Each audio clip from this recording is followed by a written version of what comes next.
tell you some stories about what's gone on over the last few weeks. We're going to start with Hope in schools. We've spent 4 weeks in schools across the county. We've been with bands 1224 and Malachi. We have seen, over the 4 weeks, we've seen 4,250 pupils. We've done 14 assemblies, 104 RE lessons, lunchtime concerts, battle of the bands, evening youth groups. 600 people have attended the gigs on a Friday night and 158 have responded to the gospel. Some of those are new Christians, some are recommitments, and some people just want to find out more. But God has done amazing things in our schools. Hey guys, so when we had Malachi over, it was amazing because we had like so many different people talking and stuff. So one of the things that Malachi taught me was church isn't just, going to this building and, singing with old people, really. It's much more. It's, just being with a couple of Christians and having that experience of just talking about Jesus and just anything, like youth groups, what else, other stuff as well.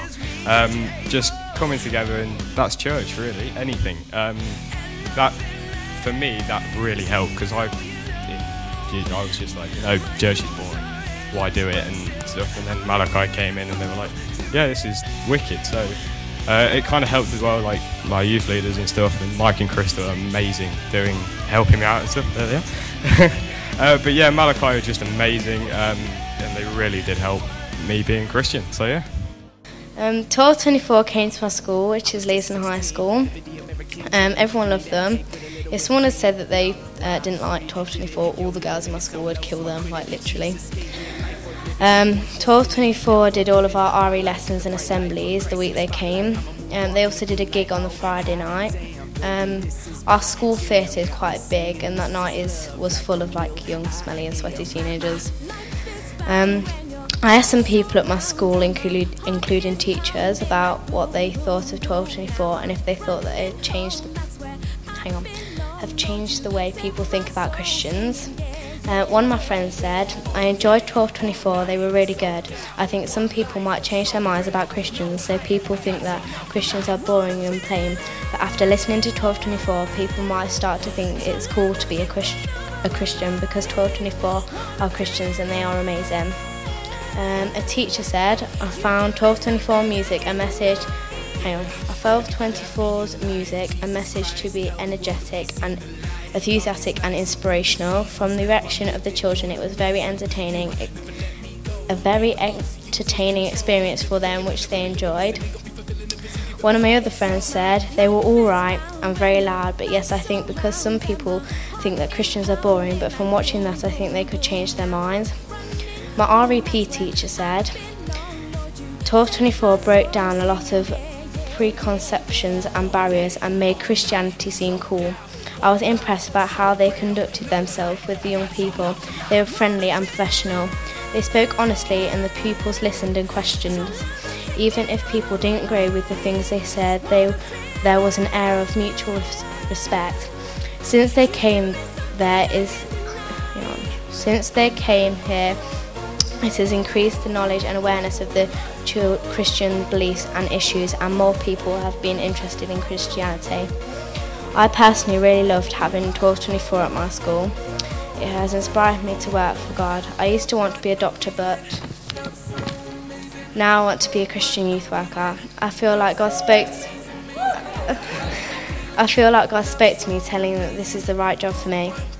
My highlight of their time at school was that they came round my house for tea twice, so everyone at school was crowding around me saying that I was so used to it. I was like, yeah, I know I am.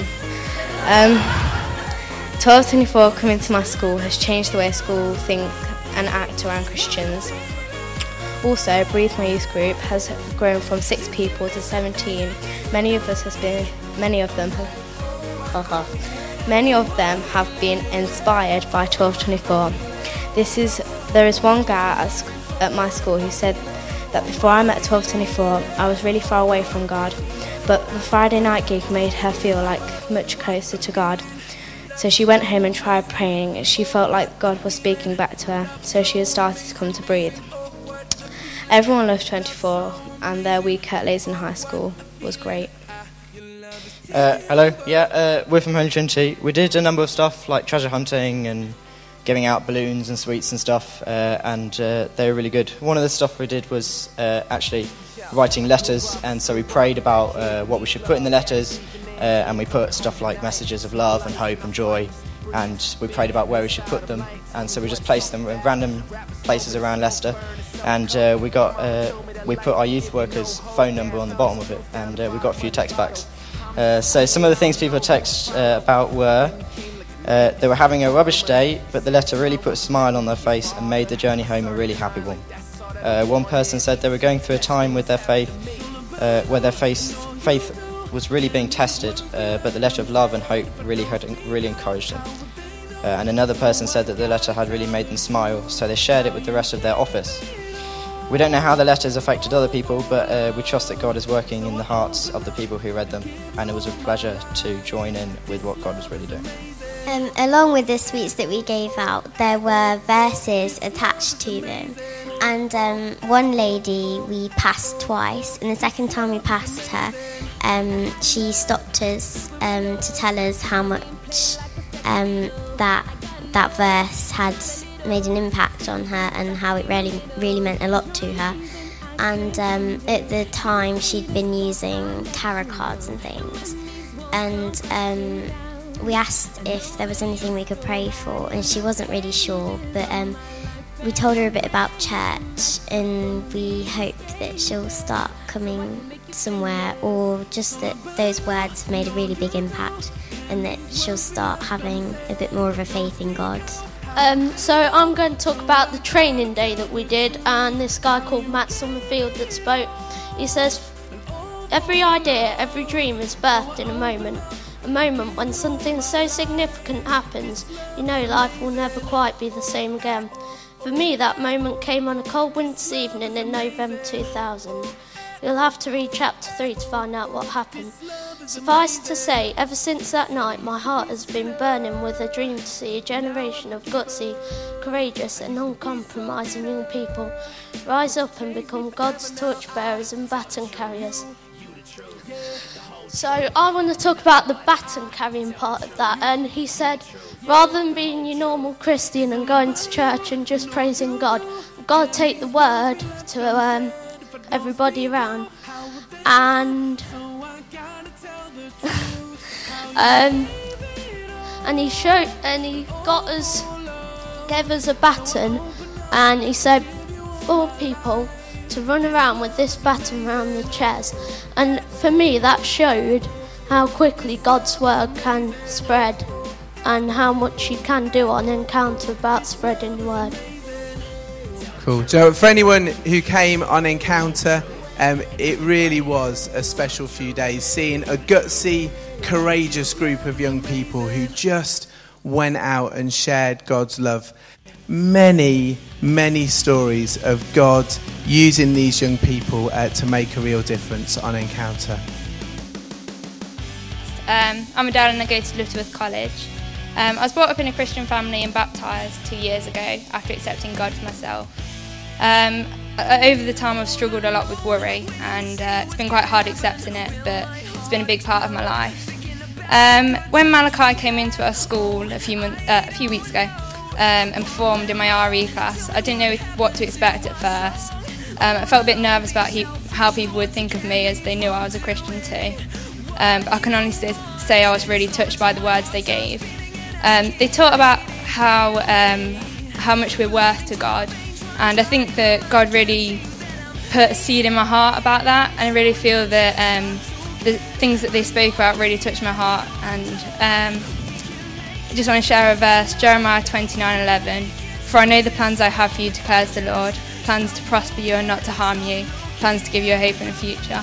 And I just believe that God's saying to me and other young people out there that it's going to be hard and you might worry about a lot of things, but you know God's got it under control. So 1224 came into Gartree, and in the lessons they taught 3 points of love, acceptance and value. At the end of the week there was a gig, And in the middle of the gig, they asked us if we wanted to be Christians, that we could go outside and get prayed for, and if we wanted to be Christians, we could get the Bible. They sang a song called 1 in a Million and told us about being accepted by God and being unique. And they taught everyone at Gartree more about what being a Christian is about and not to be afraid of it, especially in school.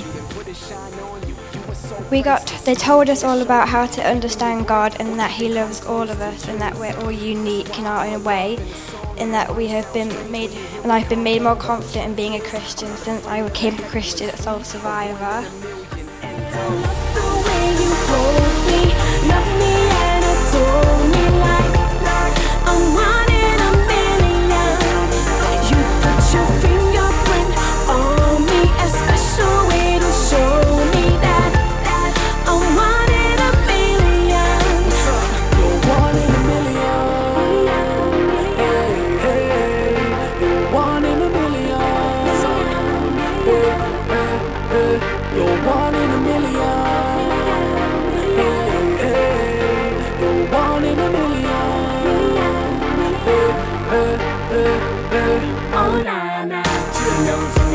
It's written on his heart and I got a mark and I got a spark, so I know I ain't worthless, cause I know you sent your son for a purpose. It was all for love, that's why you do it right. And you took my place, so I ain't gotta fight. The sacrifice you made for my life is amazing. Now I'm the prize in your eyes. I love the way you hold me, love me and adore me like I'm one in a million. You put your fingerprint on me, a special way to show me that I'm one in a million. You're one in a million. Hey, hey, you're one in a million. Hey, yo, man, the radio ain't telling you this, man. But let me just take a moment just to say that you are so unique. There ain't nobody in this world like you.